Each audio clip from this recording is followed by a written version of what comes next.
Well, we're happy today to celebrate this moment.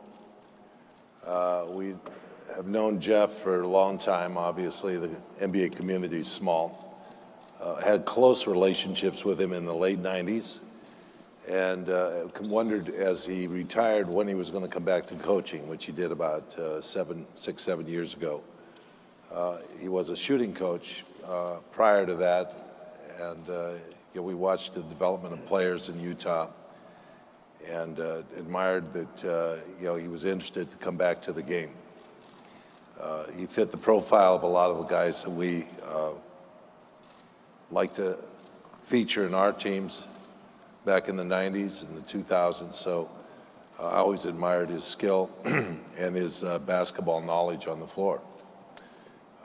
Paid attention to his initial year in Phoenix and subsequent seasons, and was able to contact him in April and talk to him about having an interview, which worked out for both of us as his daughter graduated from USC a couple weeks ago, and we were both there in that vicinity and were able to start our process. Congratulations, Jeff. Thank you, Coach. Now the general manager of the New York Knicks, Steve Mills. Steve. Thanks, Al. This was an interesting process for us. It's interesting because when Phil and I sat and talked about the guys that we were going to interview for this job, the first interview he put on the schedule was with Jeff. It just happened that it was going to coincide with his daughter's graduation, but that was the first interview that was on the schedule. And we went through the process, and I wasn't able to sit in on the physical interview with Jeff, but Phil, they plugged me in and we did a video conference for a while.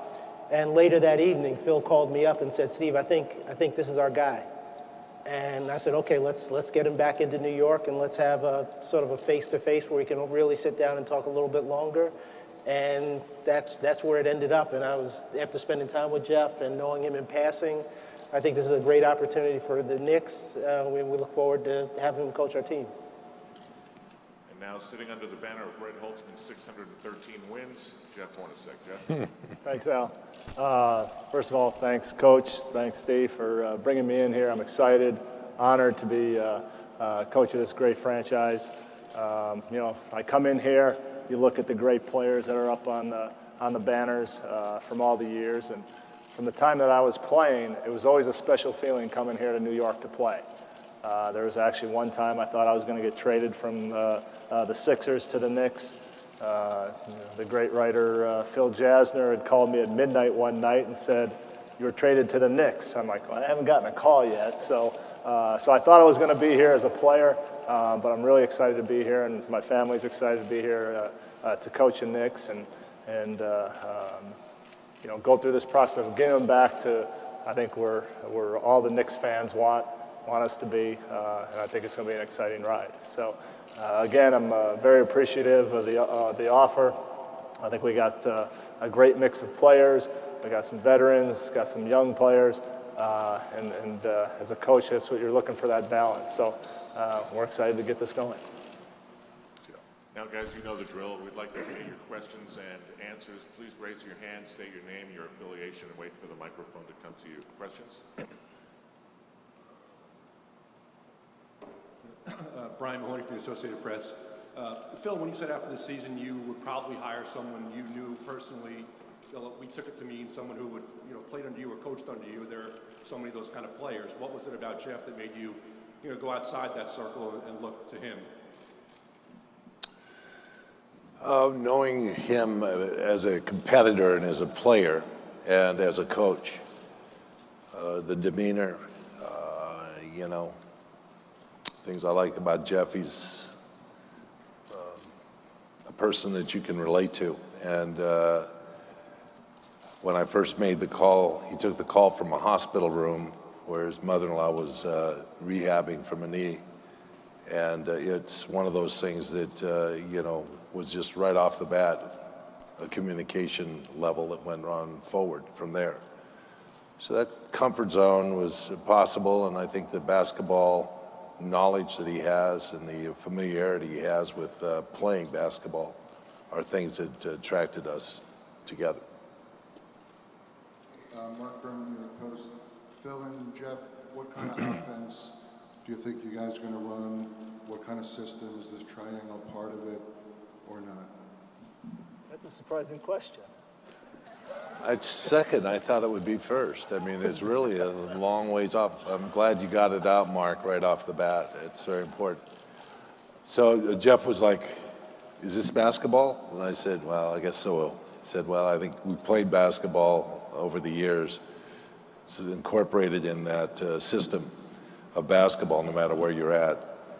But in our conversation, playing for Cotton Fitzsimmons, I told him that Cotton was the replacement for Tex Winter at Kansas State, and was one of the first guys that wrote a book or mimeographed copies of Tex Winter's book and handed it out in his clinics. So he said, well, I didn't know that. Cotton never said that, but Cotton employed all of that stuff in his offense. So it's all part of basketball, and Jeff recognizes that. I think that's the biggest thing. There must be something about the word triangle. Maybe we'll call it the circle offense. I don't know. But when you look at the way, to me, it's just a way to space the floor. You know, when I was talking with Coach in LA and started to look at things that I would like to do out of the triangle offense, he goes, yeah, you can run every play you want out of the triangle offense. So really, it's not, I think people have this notion. In Utah, when I played, we had the 1-4 set. It was just a way to space the floor. It's the same reads, a lot of the same reads that we did then. In today's game, with a lot of the pick and rolls, it's just reading basketball. And so, you know, again, when I look at it, if you take the normal setup of a team, most of the teams, you can watch Golden State, you can watch almost any of these teams that run pick and rolls.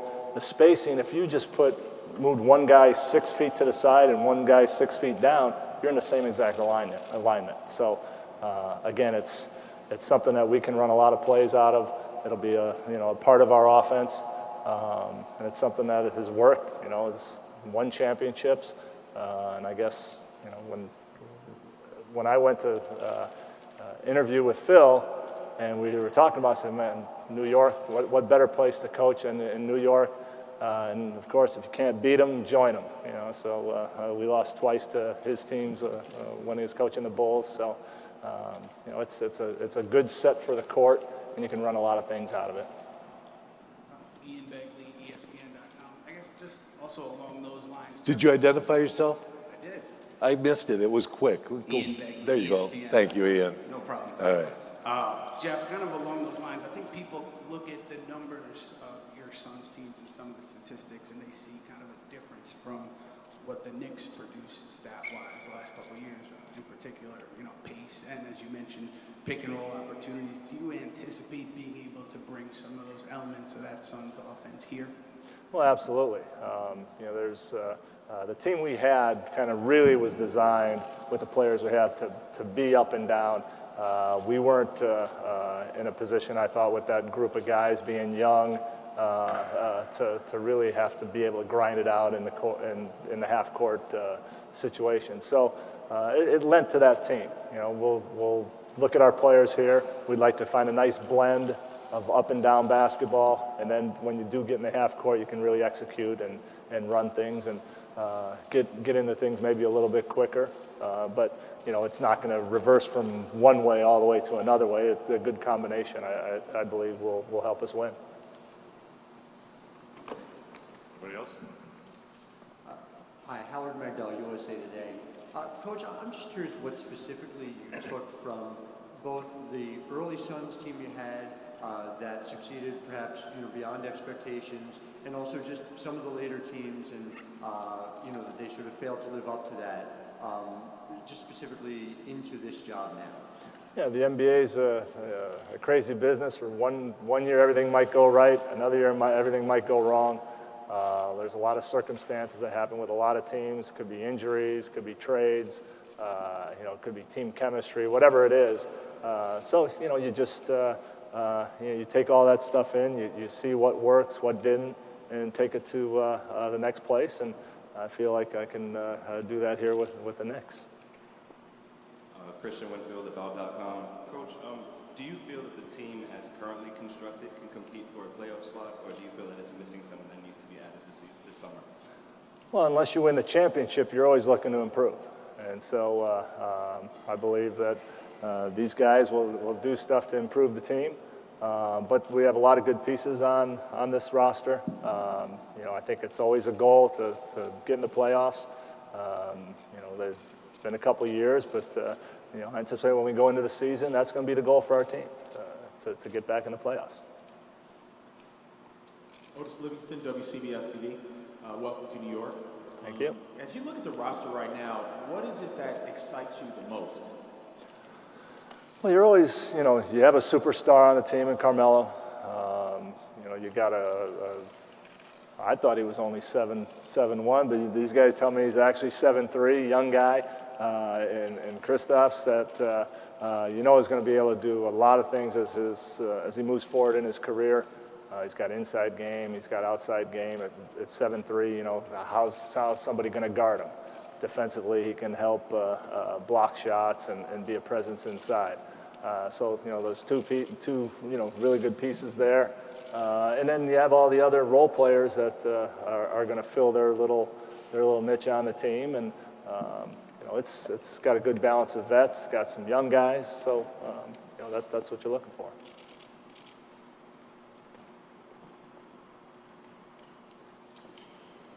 Just wait for the microphone, please. Thanks, Steve. Hi, Tara Sullivan from the Bergen Record. Phil, when this is a couple of I think it's the third head coach now since you've been here with this job. When you think back to when you took over with the Knicks, is this harder than you thought it was going to be? Are you at all kind of surprised to be in this position again, if you will? Who's counting? You guys, okay. We really had one other head coach, and you know, Kurt was an interim coach, but he served that role. No, you hope to have a guy that comes in and has success and is able to continue for a duration of time. So, I mean, I don't know if that's harder or getting players is harder. Which part of the job is harder? Sometimes it's keeping our cafeteria open and getting good food on the table. That's a hard job. But here we are, you know, doing what we have to do and to move forward, and that's the important part. Chris Herring from the Wall Street Journal. I guess I have two questions, one for Phil and one for Jeff. Phil, when you look at this, how much of the fact that with Derek's situation, it was his first time coaching, he didn't even have experience as an assistant. How different is it when you have someone that at least has head coaching experience and kind of maybe the freedom to try different things or to kind of maybe tweak certain things? And then with Jeff, so much talk about your offense and kind of your philosophy on offense. What are your core beliefs defensively, and how do some of those things change given the types of post players that you have defensively on this team? Cool. Well, you know, it's funny, we were talking about this the other day, of a lot of offensive players, when they start coaching, they're really looking at their defense and what they can do defensively. You know, I played for different coaches over the years, Cotton Fitzsimmons, who was very offensive-minded, to Jerry Sloan, who was very defensive-minded. So, you know, to me, I've always played the game and always want to coach it where the guys play tough, they play hard-nosed defense, and we want that to guide us to get out and run and then get in that open court. So, you know, the biggest thing is that effort defensively to lay it out there because it's going to make your offense easier. To me, it's, you know, if you want to win and win big, you got to buckle down defensively. And you know, with the big guys that are on the roster, you know, you can't just rely on those guys to protect the basket. It starts from the guards putting pressure on the ball. It's the, you know, the wing guys maybe denying sometimes to get the team out of their rhythm. So it's a team, just like offense, defense is that team effort that everybody needs to buy into if you want to be good.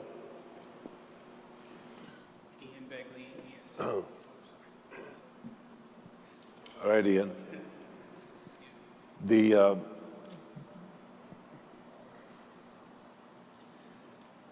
I looked at a model that was used in Indiana.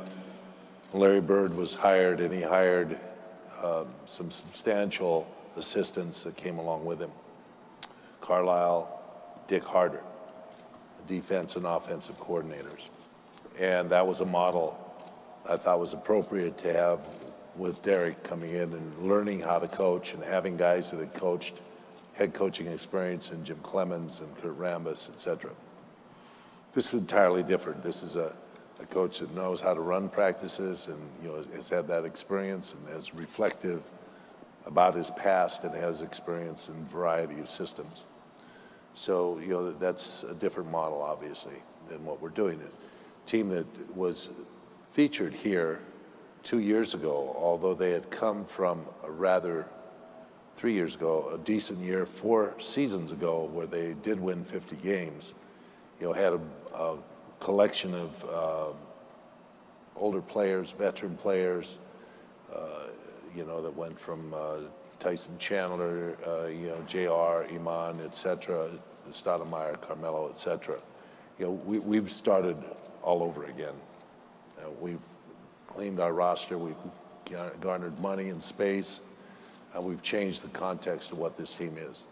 And so this is a coach that can teach and also has an idea of what kind of practice he wants to run and how he wants to do business. Excuse me, Ian Begley from ESPN.com.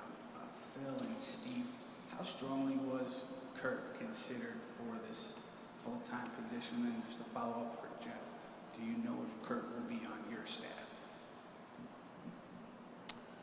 No, Kurt was strongly considered for this job. He was in the interview process from my end of it.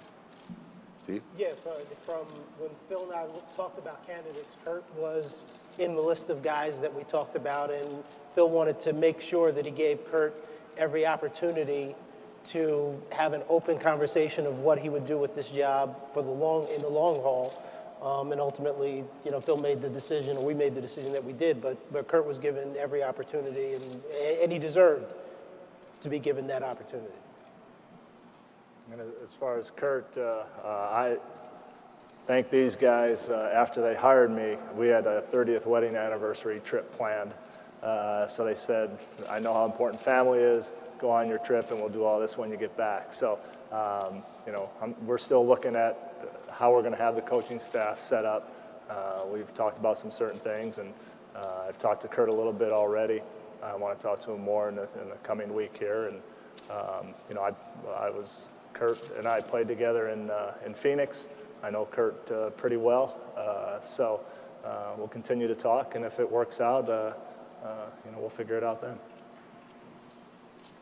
Mark Berman, New York Post. Phil, you had mentioned Jeff had great leadership skills, and you've talked about transformational leadership being important to you. What brought you to that conclusion with Jeff that he's going to be that type of leader you're looking for?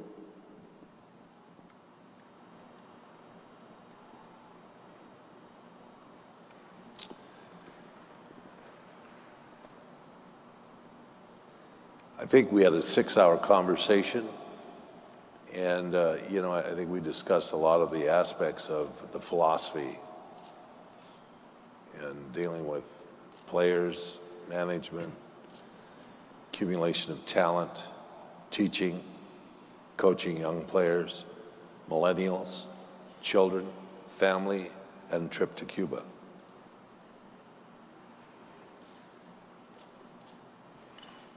All contributed to that conversation. Coach, there was a poll on Twitter, and it was among Phoenix Suns fans, and the majority of them felt that you should not have been fired despite the 14-35 record. Do you feel that this opportunity now in New York is sort of a chance to, you know, sort of clear your name of that 14-35 record that many felt was not your fault? Yeah, I don't really worry about that. You know, like I said earlier, there's a lot of circumstances that go into it for a lot of coaches. And you know, that's in the past. I'm excited to be here with the Knicks on a historic franchise that, you know, I think every player would want to play it.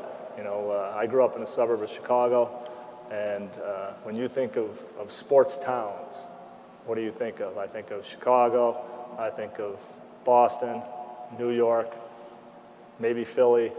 Those are great sports towns. The passion that is in those towns, in those towns, we call them towns, cities, is something that every player wants to be around.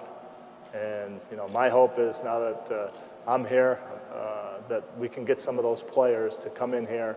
And if you want to win, what better place to win than New York?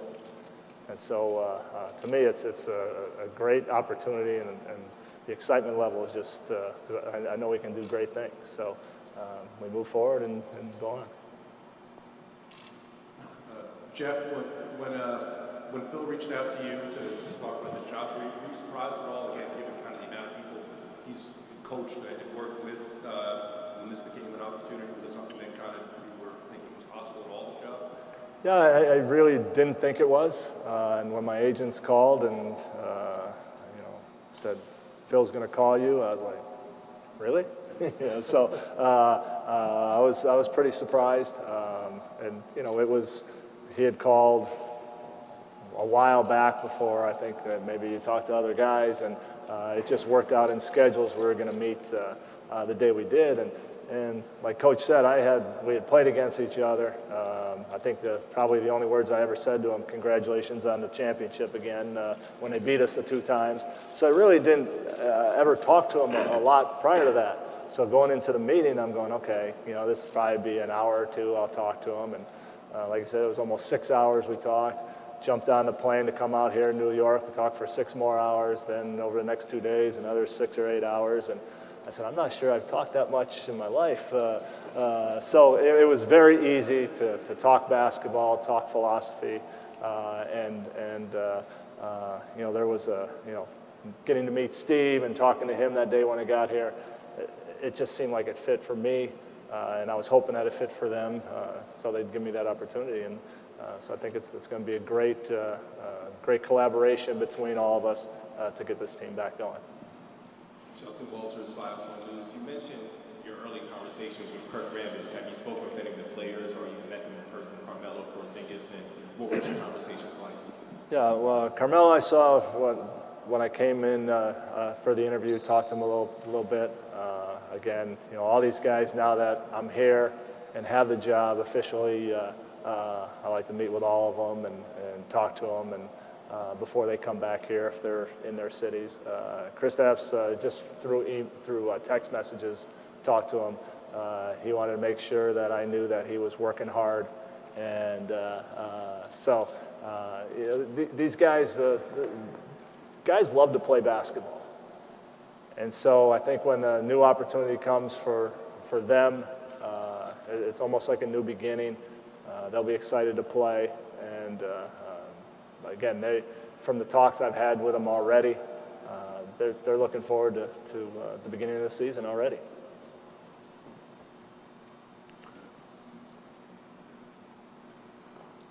Last question. All right. So it is. I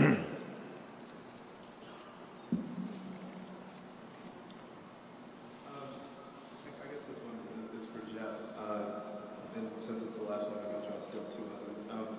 One being, you were in a situation that was unusual with Phoenix, where at one point you guys had 2 starting caliber point guards, and then you guys signed a 3rd. Looking at this roster, it's debatable as to whether there's that type of player on it. How do you see kind of trying to work with that or around that? And I guess secondly, how do you kind of theorize what you see Porzingis as being with the league kind of being more of a do-it-all sort of league, and 3-point shooting for bigs, especially for him, but also kind of the tenets of this offense wanting guys to be able to post up as well and have that sort of versatility? Well, first of all, in the point guard situation, right now on the roster is Jose and Jarian, and they're kind of opposite ends of the spectrum there. We'll work with either one of them. If there's something out there that these guys in free agency or whatever, bringing that kind of guy in between that can maybe help to guide a younger point guard or lend some assistance to the older point guard, that would be making our team better. if they're here, we work with them. We've worked, obviously, you've known some of the point guards we've had in Phoenix. We've had very good success with some of these guys to get them to new levels who are young players. So it's exciting to work with all of them. And with Kristaps, again, you don't see a guy 7'3" that can do multiple things. And in our offense, you could see him in some high pick and rolls out of the sets we have, fading for threes. At 7'3", I still believe you can get him on the post, and if a team wants to try to play him with a small guy and get up into him, then we can throw him down there and take advantage of his height in there. So is he still 19 or is he 20? 20. It's 20. So when you have a guy at 20 years old and see what he can do already, there's going to be high expectations, and we're going to help to push him to get to those levels. We know he will be, because if you can do that at 19 or 20, most of the guys in this league really come into their own, in the 24, 25, 26-year-old range. And so he's got such a bright future that, it's going to be off the charts for him.